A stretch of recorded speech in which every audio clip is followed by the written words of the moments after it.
Theorem at 10.1 prove that the tangent at any point of a circle is perpendicular to the radius through the point of contact। मतलब हमने क्या prove करना है, अगर circle के ऊपर किसी पॉइंट पर एक टेंजेंट बन रहा हो, ठीक है, वो रेडियस के साथ क्या होता है 90 का एंगल बनाता है, यानी ओपी को परपेंडिकुलर प्रूव करना है एबी पर। तो हमने गिवन क्या है, इस सर्कल विद सेंटर ओ, हमने माना एक सर्कल है जिसका सेंटर क्या है ओ, ठीक है, and P is the point on the circle, P point का है सर्कल के ऊपर, and AB is the tangent to the circle at P। तो मैंने क्या लिखा है, given a circle with centre O and AB is tangent to the circle at P। यानी एक सर्कल है जिसका सेंटर O है और AB टेंजेंट है किस पॉइंट पर बन रहा है, P पर।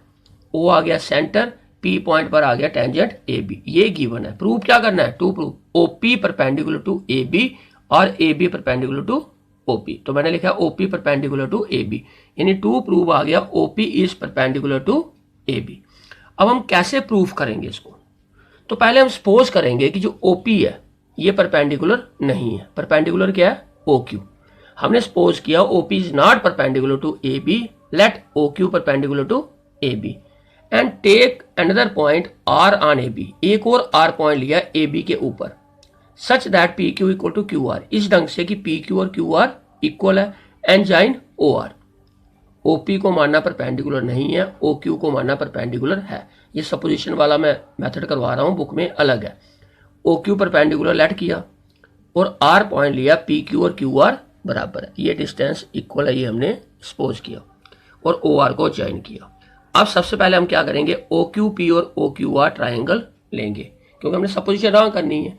अब ओ क्यू क्या है दोनों में common, P Q Q R क्या है कंस्ट्रक्शन सपोज किया, और ओ क्यू क्या है common, P Q Q R क्या है सपोज किया इक्वल है, और साथ में एंगल पी क्यू ओ या ओ क्यू पी किसके इक्वल, आर क्यू ओ या ओ क्यू आर के। तो ये ट्राइंगल क्या हो जाएंगे कॉन्ग्रुएंट। तो मैंने यही लिया हुआ है। Let us suppose that OP is not perpendicular to A B. हमने क्या सपोज किया, OP is not perpendicular to A B. OP को हमने माना परपेंडिकुलर एबी पर नहीं है, ओक्यू जो है वो एबी के ऊपर परपेंडिकुलर है। Take a point R on AB, R point लिया एबी पर, other than points P and Q, P और क्यू को छोड़कर कहीं भी आप पॉइंट एबी पर ले सकते हो R, such that P Q equal to Q R, इस ढंग से पी क्यू और क्यू आर क्या है इक्वल है, एंड जॉइन ओ आर, जो मैंने बताया। अब दोनों ट्राइंगल मैंने कॉन्ग्रुएंट कैसे किया वो भी समझाया।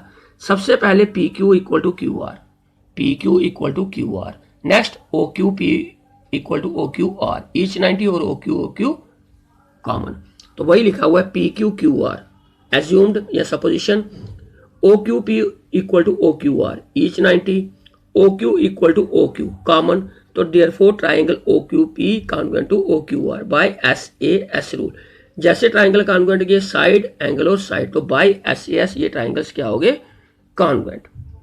ठीक है, हमने जो सपोज किया उसको गलत प्रूव करना है, तभी ठीक होगा हमारा आंसर जो हमने प्रूव करना है।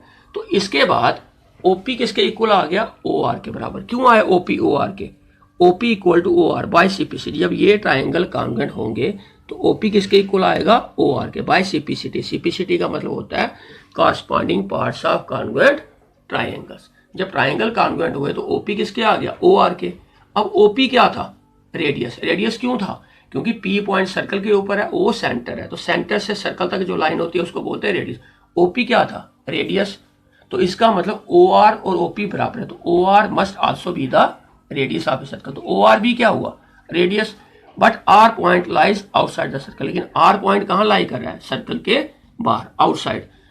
ओ आर क्या है, ओपी से बड़ा। लेकिन प्रूव क्या किया हमने, ओपी और ओ आर बराबर है, लेकिन बाद में क्या आया लेकिन ओ आर क्या था, ओपी से बड़ा। अब ओ आर और ओपी तभी इक्वल हो सकते हैं when both points P and R coincide. जब दोनों पॉइंट क्या करेंगे, कोइंसाइड। कोइंसाइड का मतलब होता है एक ही पॉइंट पे, एक ही जगह पे लाई करना, जैसे मैंने बताया है। अब ओपी, आर पॉइंट बाहर था, इसलिए ओ आर क्या होना चाहिए, ओपी से बड़ा। लेकिन हमने जो सपोज किया था उसके तरीके से ओपी और ओ आर क्या है बराबर। अब ओ आर लेकिन ओपी से क्या है बड़ा। तो कहने का मतलब है ओपी और ओ आर तभी इक्वल हो सकता है जब ओपी और ओ आर कहाँ लाई करेंगे, यानी पी और आर पॉइंट एक ही जगह पे लाई करेंगे यहाँ, तभी ओपी और ओ आर इक्वल हो सकता है। लेकिन सही में ओ आर जो है वो ओपी से बड़ा है, इसलिए जो हमारी सपोजिशन थी O Q perpendicular to A B is wrong. तो therefore OP perpendicular to AB ही होगा, OQ नहीं होगा, क्योंकि जब हम OQ लेट करेंगे परपेंडिकुलर तो जो भी हम प्रूव करेंगे वो लास्ट में आंसर गलत ही आएगा। जैसे यहाँ पे OP और OR इक्वल आया, तो जब हम सपोजिशन करते हैं, जब भी हम कुछ सपोज करते हैं उल्टा, तो हमारा आंसर भी ऐसे ही आता है, उसका प्रूव कि लास्ट में वो गलत होता ही होता है। इसलिए जो प्रूव करना हो वही सही है, यानी OP परपेंडिकुलर AB ही होगा। थ्योरम 10.2 है, prove that the length of the tangents drawn from an external point to the circle are equal. एक सर्कल है, उसके ऊपर टेंजेंट बन रहे हैं, कहाँ से? एक्सटर्नल पॉइंट यानी बाहर से। बाहर से जो टेंजेंट बन रहे हैं उनकी लेंथ क्या है? इक्वल। ये प्रूव करना है। तो गिवन क्या है? PA and PB are the tangents drawn from an external point P to the circle with centre O। तो यहाँ गिवन लिखा भी है, a circle with centre O, PA and PB are the tangents drawn from an external point P to the circle. यानी external point P से दो tangent बन रहे हैं सर्कल के ऊपर, उनकी लेंथ क्या इक्वल करनी है? प्रूव करनी। प्रूव करना है उनकी लेंथ इक्वल है, यानी टू प्रूव क्या आया? PA equal to PB, PA equal to PB, ये इक्वल करना है। तो इसके लिए हमने कंस्ट्रक्शन की, O को ज्वाइन किया A के साथ, O को ज्वाइन किया B के साथ और O को ज्वाइन किया P के साथ। Join OA, OB and OP।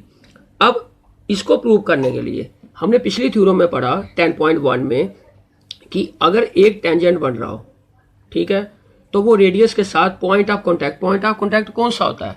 जहां पे टेंजेंट और रेडियस मिलते हैं, यानी A is the point of contact, B is the point of contact, वहां पे एंगल कितना बनता है? 90 का। तो रेडियस और टेंजेंट कितने का एंगल बनाते हैं? 90 का। OB परपेंडिकुलर टू PB या OA परपेंडिकुलर टू PA, ये हमने पिछली थ्योरम में प्रूव किया। तो वही चीज हमने यहाँ यूज करनी है। देखो, since PA is tangent to the circle at A, PA जो है वो टेंजेंट है सर्कल के ऊपर, किस पॉइंट पर? A पर। And OA is the radius, और OA क्या था? रेडियस। OA रेडियस है, PA टेंजेंट है A पर, तो टेंजेंट A पॉइंट पर कितने का एंगल बनाएगा? 90 का। तो एंगल OAP इक्वल टू 90, तो देयरफॉर एंगल OAP कितना आया? 90। तो इसका रीजन दिया मैंने, tangent makes an angle of 90 degree with the radius at point of contact. Tangent जो है वो 90 का एंगल बनाता है, किसके साथ? रेडियस के साथ, लेकिन कहाँ पे? पॉइंट ऑफ कॉन्टैक्ट पर। जहां पर टेंजेंट और रेडियस मिलते हैं उस पर एंगल हमेशा 90 का बनता है। तो एंगल OAP आया 90 का।